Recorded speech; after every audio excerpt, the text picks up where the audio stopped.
I managed a load process that took care of the data warehouse. That was like my brainchild, put it all together, and then offered easy data access for everybody in various ways, whether it's Pythonically or through Excel or through whatever web pages. It just gave people access to data.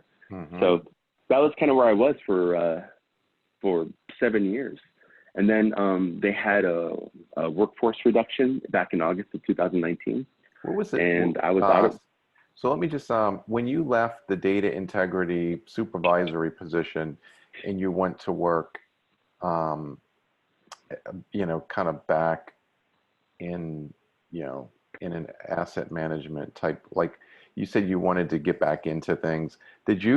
Were you recruited from them, or did you decide it's time for me to move on from the supervisory role and take the software engineering position? What was the Yeah, so what was the transition like, right? It was this idea that I thought, well, I said, okay, I'm trained as a quant, right, as a financial engineer.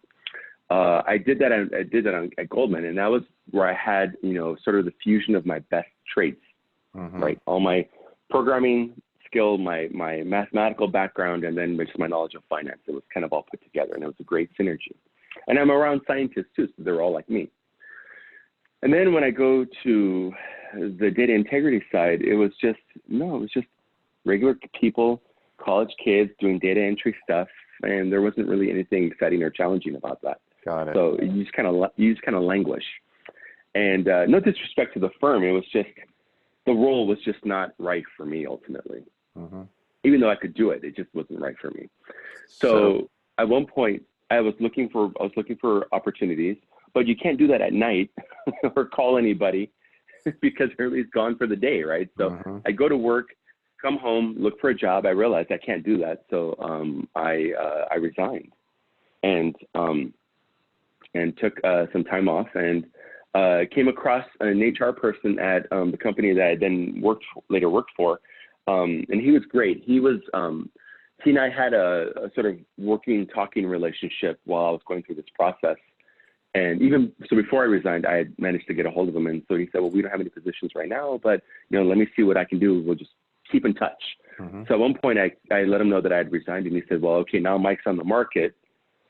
He's going to start looking for jobs full time. He's going to get picked up somewhere. So let's see what we can do to get him. And so and the thing about the job for me, though, starting as a business analyst, was BAs don't get paid a lot. You know, it's a hard job, but it's a dime a dozen. There are a lot of BAs, so you can get them pretty cheap. So I took like a pay cut to be able to take this job because I believed in myself and being able to move up the ladder and being able to. It mattered to me to be able to take this digression.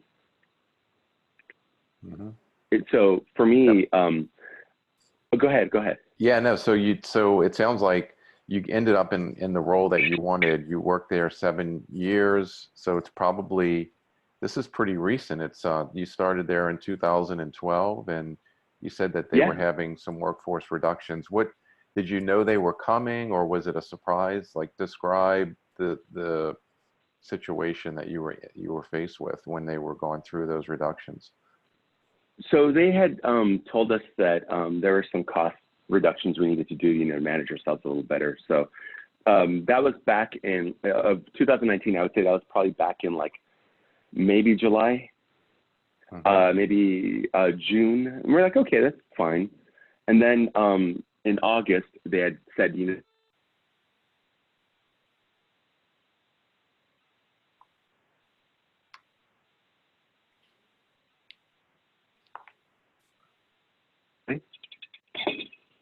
Hey, you there? Sorry, I just lost you for a bit.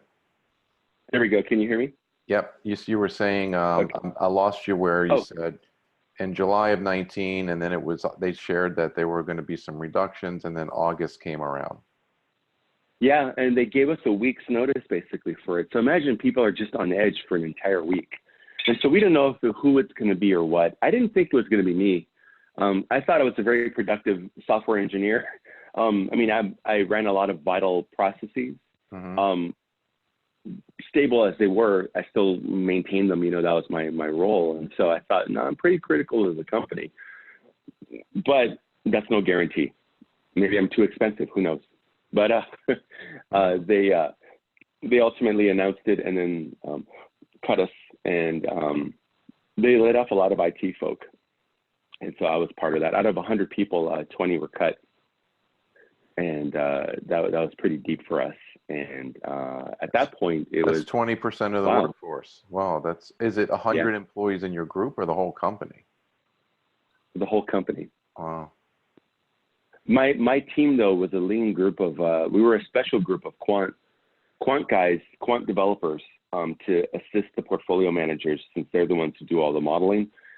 We were dedicated to helping the research side, the investment side. That's what we called it. And they were we were about a team of let me see, five, six people, and they got rid of over half of it. So my team basically got dismantled. Our